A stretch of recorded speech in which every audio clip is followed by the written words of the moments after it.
In this video, I'll show you how to make a rattle using the pinch pot method. After completing your sketches to plan out what you're going to make, your first step is going to be to make a minimum of 10 beads by rolling little pieces of clay back and forth in your hand.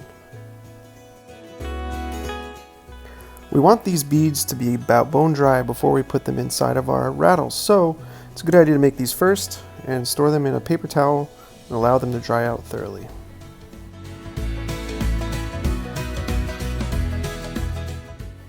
I've made a variety of sizes of beads to get some different sounds. The smaller the beads, the more of a higher pitch sound the rattle will make, and the bigger the beads, the more of a lower pitch sound the beads will make.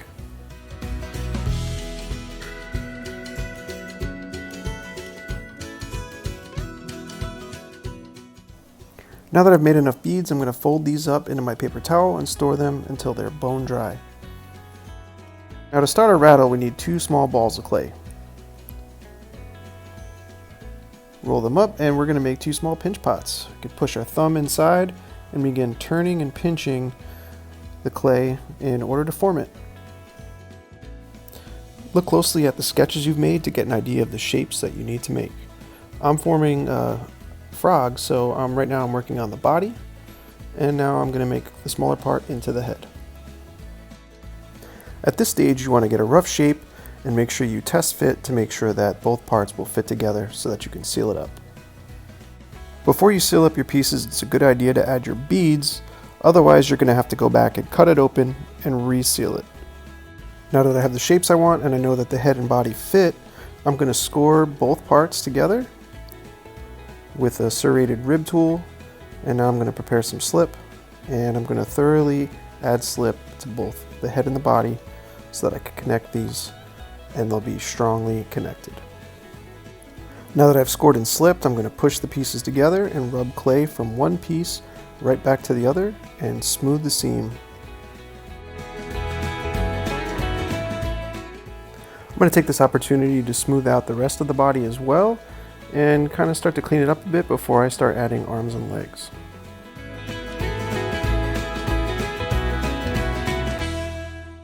With both pieces firmly attached, we now have an air bubble inside of our clay, which will allow us to further shape and refine the shape of our rattle.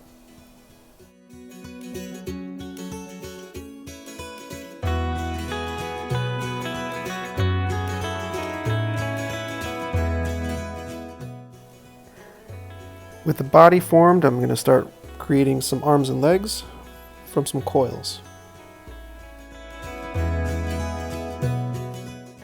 At this stage, I'm just forming rough shapes, and later I'll come back to add more detail and clean them up a bit.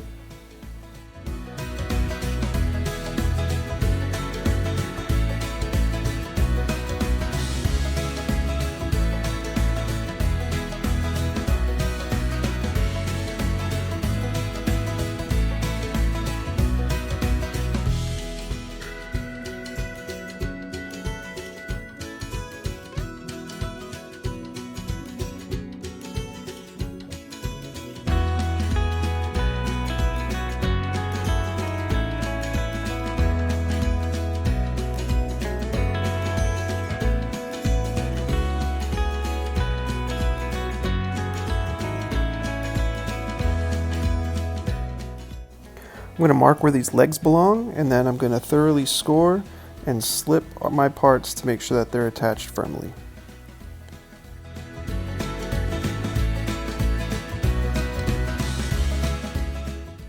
I can't stress enough how important it is to thoroughly score and slip your pieces.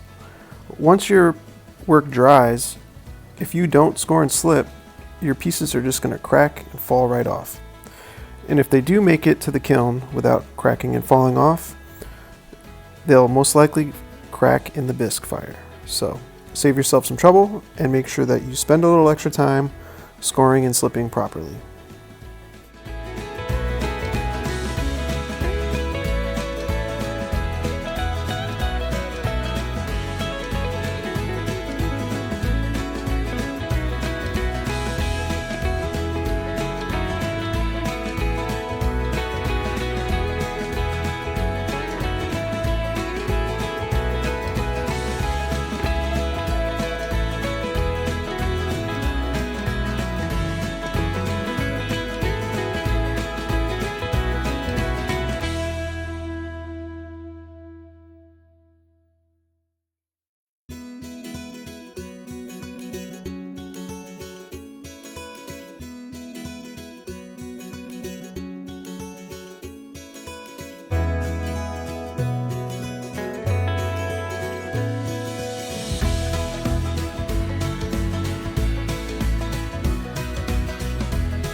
Now that I thoroughly scored and slipped all these pieces, I'm going to make sure I smooth out the seams to make sure everything is well stuck together.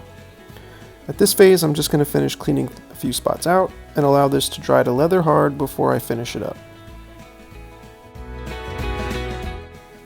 At this point, you may have noticed I did not add my beads to the frog. In the next video, I'm going to cut it in half, add my beads, reattach it, and finish up all my details. Thanks for watching.